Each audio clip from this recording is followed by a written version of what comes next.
Hello दोस्तों, एक बार फिर से आप लोग का बहुत बहुत स्वागत है हमारे ऑनलाइन प्लेटफॉर्म अविजन एसएससी बैंक एग्जाम्स पे। मैं हूं आप लोग के साथ उर्वशी सिंघी और आज का जो हमारा टॉपिक ऑफ डिस्कशन रहने वाला है दोस्तों, वो रहने वाला है top 10 current affairs based on 8 अक्टूबर 2020। आशा करते हैं कि आप लोग सब लोग बिल्कुल बढ़िया होंगे। दोस्तों, सेशन को स्टार्ट करने से पहले एक बार जल्दी से चैनल को सब्सक्राइब कर लीजिए और बेल आइकन को प्रेस करना मत भूलिएगा और अपने दोस्तों के साथ भी जल्दी से जल्दी वीडियोस को शेयर कर दीजिए ताकि सबको इसका फायदा हो सके। तो चलिए फिर बिना किसी देरी के स्टार्ट करते हैं हम लोग अपने सेशन का पहला क्वेश्चन आप लोगों की स्क्रीन पर।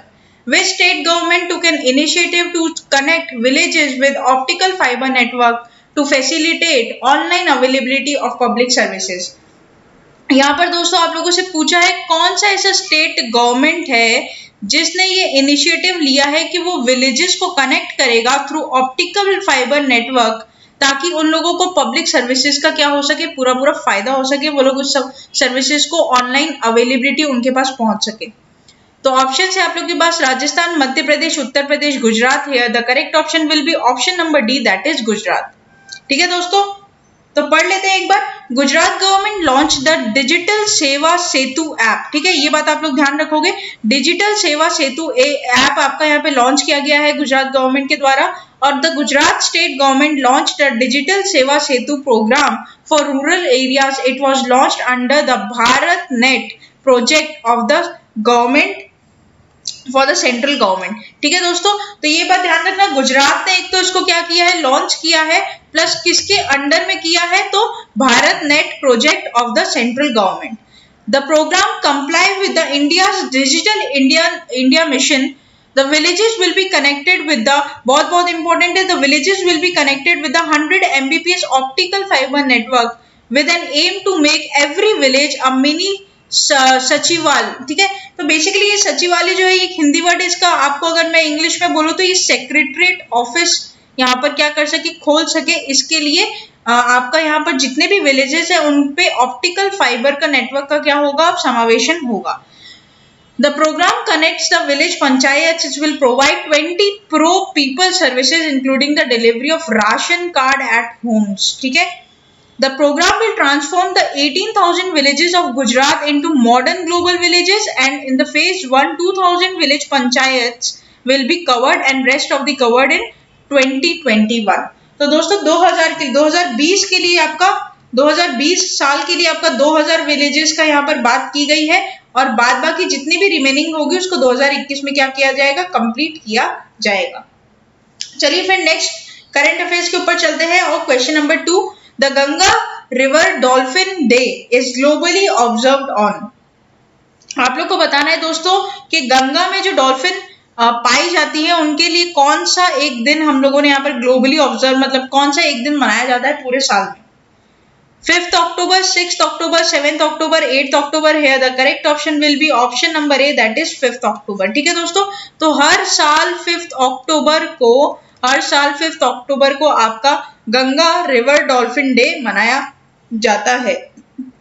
The National Mission of Clean Ganga and the Wildlife Institute of India for the Forest Department launched My Ganga, very very important, इन लोगों ने एक प्रोग्राम लॉन्च किया है my Ganga my dolphin campaign on the occasion of Ganga river dolphin day. Dolphin based eco tourism program dolphin safari was started with 6 cities in the Uttar Pradesh, Bihar, West Bengal. Trained volunteers will be called as Ganga पहाड़ीज। ठीक है, जो भी train volunteers होंगे इस programme के उनको बोला जाएगा Ganga प्रहरीज, which will take the tourist on board for the dolphin safari. The campaign has been launched for sustainable tourism and it also links with the livelihood through dolphin conservation or for ecosystem along with the Ganga river. The campaign has been launched in 250-kilometer stretch of the river. The campaign will also conduct a census under the stretch. तो ठीक है दोस्तों, यहाँ पर आप लोग को क्या ध्यान रखना है कि ये एक माई गंगा माई डॉल्फिन बोलकर एक कैंपेन यहाँ पर क्या किया गया है, स्टार्ट किया गया है, लॉन्च किया गया है। ये बात आप लोग को यहाँ पर ध्यान रखनी होगी। ठीक है दोस्तों, इंपॉर्टेंट रहेगा। नेक्स्ट चलते हैं क्वेश्चन नंबर 3 के ऊपर। Who is the chairman of IFFC, that is Indian farmers fertilizer cooperative? Doctor US Awasthi, BS Nakai, Manoj Thakur, Sanjeev Kishan. Here the correct option will be option number B, that is BS Nakai। ठीक है, ये तो इसके क्या होगा, ये होगा इसके चेयरमैन। और दोस्तों अगर मैं बात करूं आपका एमडी सीईओ का, एमडी एंड सीईओ का, तो वो आपके हो जाते हैं डॉक्टर यूएस अवस्थी। ठीक है दोस्तों, पढ़ लेते हैं एक बार। Prasar Bharati and IFFC signed an MOU on October 6, 2020 in order to broadcast the promote new agriculture technology and innovations. As per MOU, DD Kishan will broadcast innovative techniques that will adopt in agriculture field in an easy language. It will run 30 minutes program series to benefit the farmers. The MOU tries to explain the new innovation and techniques to the farmers in order to make them आत्मनिर्भर। ठीक है दोस्तों, तो यहाँ पर क्या होगा, जो आपका प्रसार भारती है, ठीक है, प्रसार भारती यहाँ पर क्या करेंगे, प्रसार भारती यहाँ पर आपका प्रसार भारती ने यहाँ पर आपका आईएफएफओ के साथ क्या किया है, एक एमओयू साइन किया है। और यहाँ पर एमओयू साइन करने के बाद यहाँ पर क्या होगा, एग्रीकल्चर के ऊपर टिप्स दी जाएगी। ठीक है, किसको, फार्मर्स को, ताकि वो लोग क्या कर सके, ताकि वो लोग अपनी हाइब्रिड टेक्नोलॉजी को यूज कर अच्छी फार्मिंग कर सके। ठीक है, हाइब्रिड टेक्नोलॉजी मतलब जहां पर आपके फर्टिलाइजर और पेस्टिसाइड्स काफी ज्यादा मात्रा में, मतलब जो नए नए पेस्टिसाइड्स और फर्टिलाइजर्स है उनके बारे में यहाँ पर बात की जाएगी। उनको बताया जाएगा फार्मर्स को कि किस तरीके से आप क्या क्या यूज करो ताकि आपको उसका जो आउटपुट है वो बिल्कुल क्या मिल सके, अच्छा मिल सके। ठीक है, नेक्स्ट चलते हैं क्वेश्चन नंबर 4 के ऊपर। How many members are there in the monetary policy committee of RBI.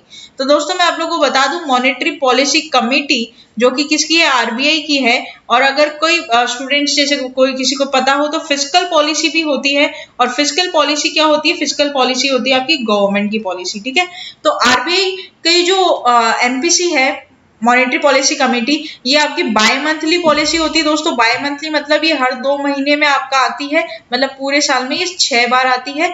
और according to the rules and regulations at least 4 times ये मीटिंग कंडक्ट होनी ही चाहिए पूरे साल में। किसी रीजन की वजह से अगर नहीं हो पाता है 6 बार तो एटलीस्ट 4 बार तो होना ही चाहिए। ठीक है, जैसे अभी कोविड-19 की सिचुएशन की वजह से भी एक बार नहीं हो पाई थी, तो ऐसा कोई बात नहीं है, पूरे साल में 4 बार होने ही चाहिए। और मैं आप लोगों को बता दूं 9 अक्टूबर को, किसके, 9 अक्टूबर को एमपीसी आ रही है, मतलब मॉनेटरी पॉलिसी आरबीआई डिक्लेयर करने वाला है 9 अक्टूबर को।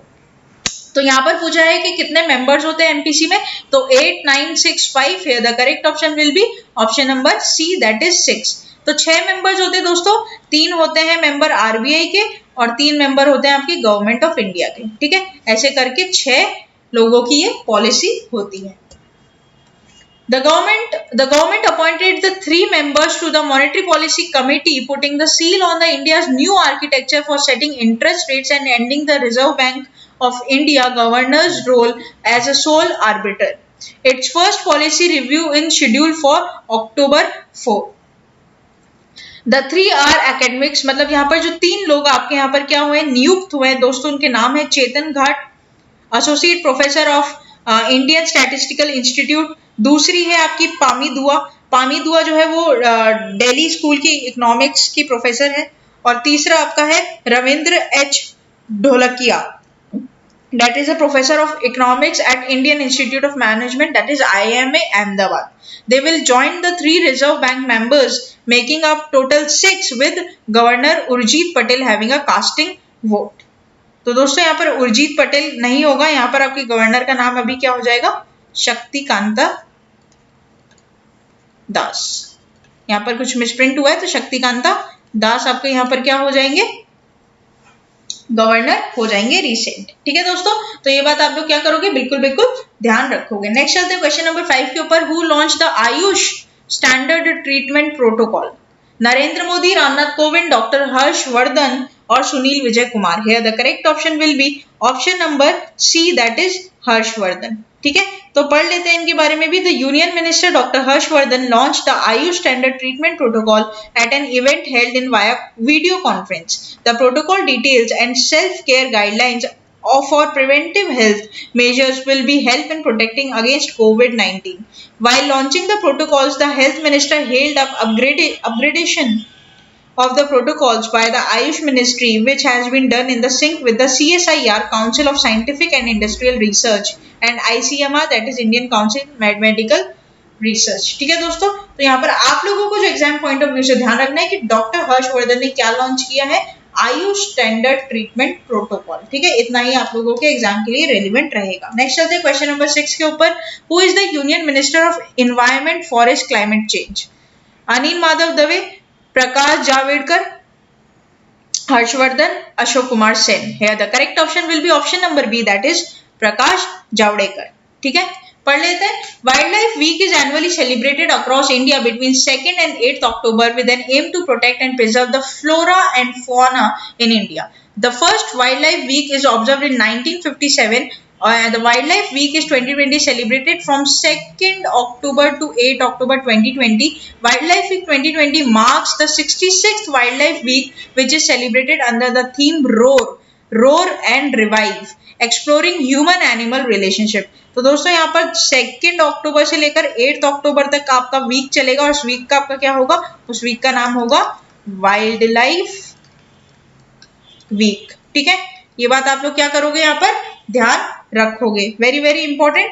और थीम आपका क्या है, थीम है आपका रोर, और ये रोर थीम का फुल फॉर्म आपका है रोर एंड रिव्यू. ठीक है, चलते क्वेश्चन नंबर 7 की तरफ. दिनेश कुमार खारा becomes new chairman of which public sector bank?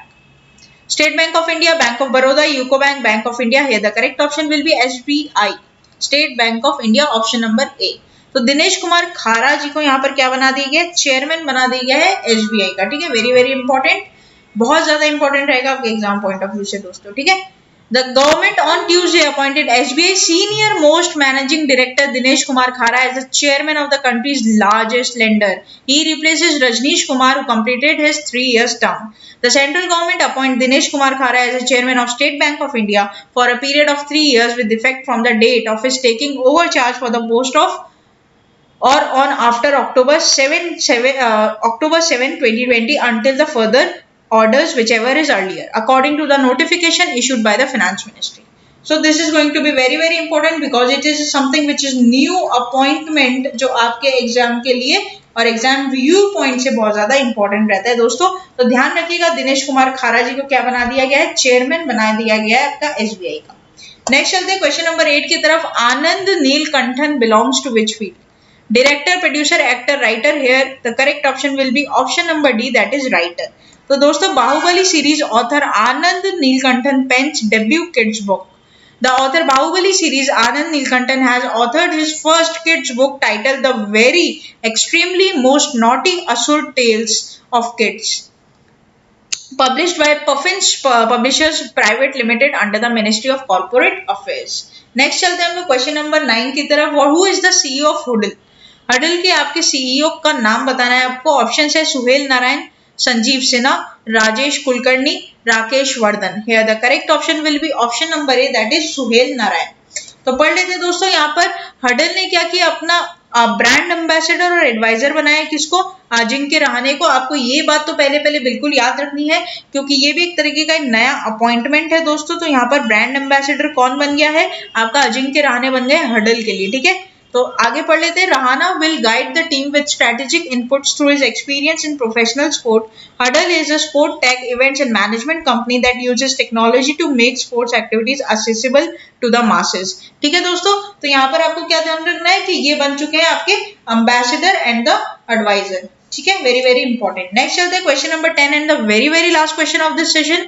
नसीब Pathan belongs to which field? Singer, writer, politician, actor. Here the correct option will be option number C, that is politician. तो दोस्तों यहाँ पर UP Congress leader नसीब पठान के क्या हो चुका है, इनका डिमाइस हो चुका है, इनकी मृत्यु हो चुकी है दोस्तों ड्यू टू कोविड-19. उत्तर प्रदेश के ये क्या है, कांग्रेस लीडर रह चुके हैं and 2-term member of UP Legislative Council नसीब Pathan, who had recently hit the headlines for asking the exclusion of veteran leader, that is Ghulam Nabi Azad.